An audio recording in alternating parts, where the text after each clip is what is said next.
Good evening and welcome to the Channel Studios here in London with your international news around the world in 5. 10 crew members have been rescued and at least 3 others killed after a cargo ship was attacked by Yemen's Houthis and sank in the Red Sea. This video released by the group of a similar attack on a Greek-owned bulk carrier which was hit with drones, missiles, rocket-propelled grenades and small arms fire. The Liberian-flagged Greek-operated Eternity Sea was carrying 25 crew when it was hit. Some of the survivors were rescued by a European Union naval mission. The Houthis say they are targeting Israeli-linked ships as part of a campaign of solidarity with Palestinians in Gaza. We affirm our continued effort to prevent Israeli maritime navigation in the Red Sea and the Arabian Sea. We reiterate our warning to all companies dealing with the ports of occupied Palestine that their vessels and crews will be subject to targeting wherever the armed forces can reach them, regardless of the ship's destinations. The US Embassy in Yemen said the Houthis had kidnapped many surviving crew members and called for their immediate release.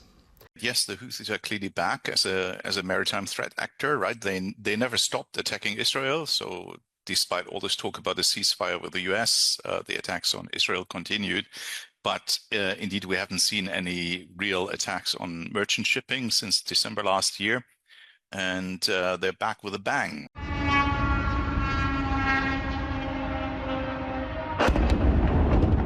President Volodymyr Zelensky has said a massive overnight Russian attack has hit Ukraine's capital Kyiv, killing at least 2 people and injuring 16. The attack involved 18 missiles and around 400 drones, primarily targeting the capital. Authorities in Kyiv said drone wreckage hit the roof of a residential building and fires burned across the city. The attack comes a day after Donald Trump said he was angry at Mr. Putin for continuing the strikes. Brazilian President Luiz Inácio Lula da Silva has said he is ready to match any tariffs imposed on Brazil by the United States. Lula was responding to Wednesday's threat by his US counterpart Donald Trump to impose a 50% import tax on Brazilian goods from the 1st of August. In a letter, Mr. Trump cited Brazil's treatment of the former president Jair Bolsonaro as a trigger for the tariff hike. Mr. Bolsonaro is currently on trial for allegedly attempting to stage a coup against Lula after being defeated by him in the 2022 election. Keir Starmer and Emmanuel Macron have been holding talks to finalise a plan on tackling migrant crossing on the Channel on small boats. Under the so-called one-in, one-out plan, Britain would accept asylum seekers from France with a UK connection in exchange for returning some migrants to France.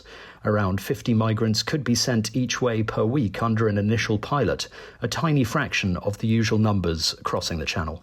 In this new world, our alliances are, in my view, more important than ever. The strength and solidarity of countries that share the same values, the same aims, the same hope for the future. We are totally committed to this work in common, hand in hand, to be sure that the United Kingdom and France will put their energy to build, let's say, a better place, a better world.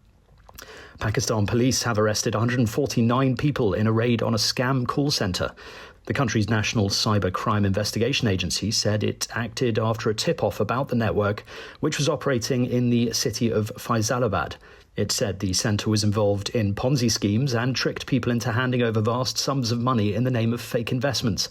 Those arrested included 78 Pakistanis, 48 Chinese nationals, 8 Nigerians, 4 Filipinos, 2 Sri Lankans, 6 Bangladeshis and 2 Myanmar nationals. And dramatic CCTV footage has shown the moment an escaped pet lion leapt over a concrete wall before attacking a woman and her 2 children. Police in Pakistan have arrested the owners of the big cat, which chased the woman down as terrified onlookers ran for safety. The woman and her children, aged 5 and 7, sustained injuries to their arms and faces, but are now in a stable condition.